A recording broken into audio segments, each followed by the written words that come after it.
নমস্কার, শ্রী আম্মা ভগবান শরণম। সোলাপুর থেকে আমি শীতল পাটাকি বলছি। আমি পেশায় সফটওয়্যার প্রফেশনাল। 2018 সালের সহস্রনাম হোমের এক বিশেষ চমৎকার আপনাদের সঙ্গে ভাগ করে নিতে চাই। সহস্রনাম যজ্ঞের সমাপন অন্তে আমি বৈদ্যশালায় যাই।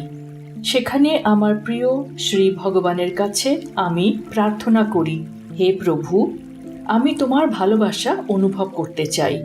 প্রিয় প্রভু, তুমি আমায় তোমার ভালোবাসা অনুভব করাও।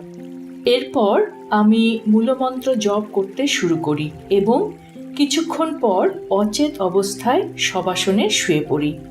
গভীর ধ্যানমগ্ন অবস্থায় আমি এক দিব্য দৃশ্য অবলোকন করি। নিজেকে আমি একটি ছোট্ট শিশুরূপে শ্রী ভগবানের কোলে শায়িত অবস্থায় দেখতে পাই। দেখি শ্রী ভগবান চামচে করে আমাকে দুধ খাওয়াচ্ছেন এবং স্নেহপূর্ণ দৃষ্টিতে আমাকে দেখছেন। মাথায় হাত বুলিয়ে আমাকে ঘুম পাড়ানোর চেষ্টা করছেন এবং প্রেমপূর্ণ নয়নে আমার দিকে তাকিয়ে আছেন। এই দিব্য অনুভূতির মধ্যে বেশ কিছুক্ষণ কেটে যায়। যখন আমার চেতনা ফিরে আসে, শবাসন থেকে উঠে সামনে দাঁড়ানো শপিত বস্ত্র শ্রী ভগবানের চেহারায় আমি অত্যন্ত আকর্ষণীয় হাসি দেখতে পাই। সবচাইতে আশ্চর্যের ব্যাপার, আমার ঠোঁটে কয়েক বিন্দু দুধের স্পর্শ ও স্বাদ পাই আমি। এমন অনুভূতি হচ্ছিল যেন আমি বাস্তবিকই দুধ খেয়েছি। এই অকল্পনীয় প্রেমের অনুভূতিতে আমি জোরে জোরে কাঁদতে শুরু করি। হৃদয় থেকে কৃতজ্ঞতা উপচে পড়তে থাকে।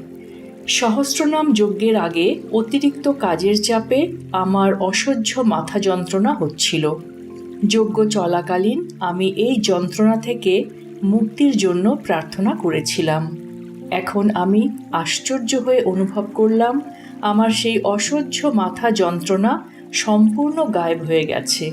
শ্রী ভগবানের অসীম ভালোবাসার অনুভূতি আমার অন্তর্জগতে এক বিশাল পরিবর্তন নিয়ে আসে।